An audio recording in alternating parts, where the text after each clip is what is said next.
अरे दिल ना लगई हाँ फिर जाने आई हाँ अब जा जा जा जान भूला जाई हाँ। हम जरा से प्यार कर रहे का? तू झूठ बोला तारू।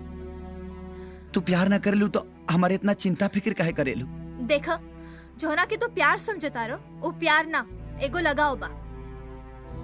अरे दिल ना लगई हाँ फिर जाने आई हाँ अब जा जा जा जान भूला जाई हाँ। अरे दिल ना लगई हाँ फिर जाने आई हाँ अब जा जा जा जान भूला जाई हाँ। अब जा जा जा जान भूला जाई हाँ। एक बात बता,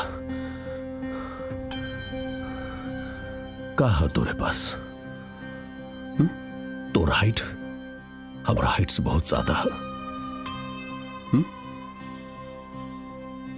या तोर सीना छाती हमार छाती से बहुत बड़ा, या तोर जांग हमार जांग से बहुत बड़ा? बता बता। अरे धन दौलत हैसियत शोहरत पैसा कौन चीज तुहर हमरा से बड़ा? दिल बड़ा बा, दिल। अरे जौन आदमी 20,000 के अंगूठी खाती अपना मंगेतर के थप्पड़ मार सकेला, ओकर दिल कितना छोटा हो।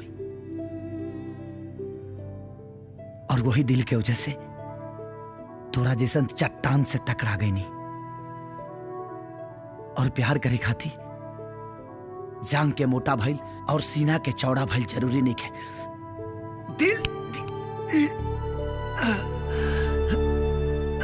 दिल बड़ा होके के चाहिए।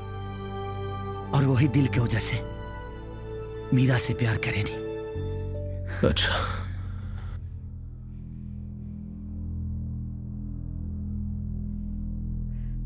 उसे पूछ ले।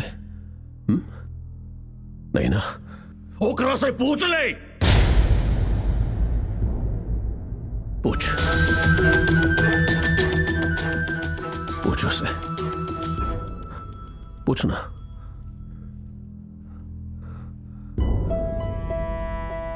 का हिम्मत न होला? हम पूछे नहीं। ये कहा था कि तो से प्यार करेला, तो इकरा से प्यार करेलू?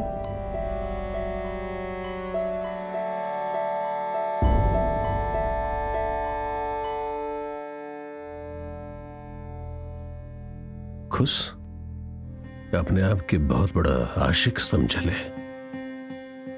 चल तो साबित कर। अरे दिल ना लगई हाँ फिर जाने आई हाँ अब जा जा जा जान भूला जाई हाँ। अरे दिल ना लगई हाँ फिर जाने आई हाँ अब जा जा जा जान भूला जाई हाँ। अब जा जा जा जान भूला जाई हाँ। अब जा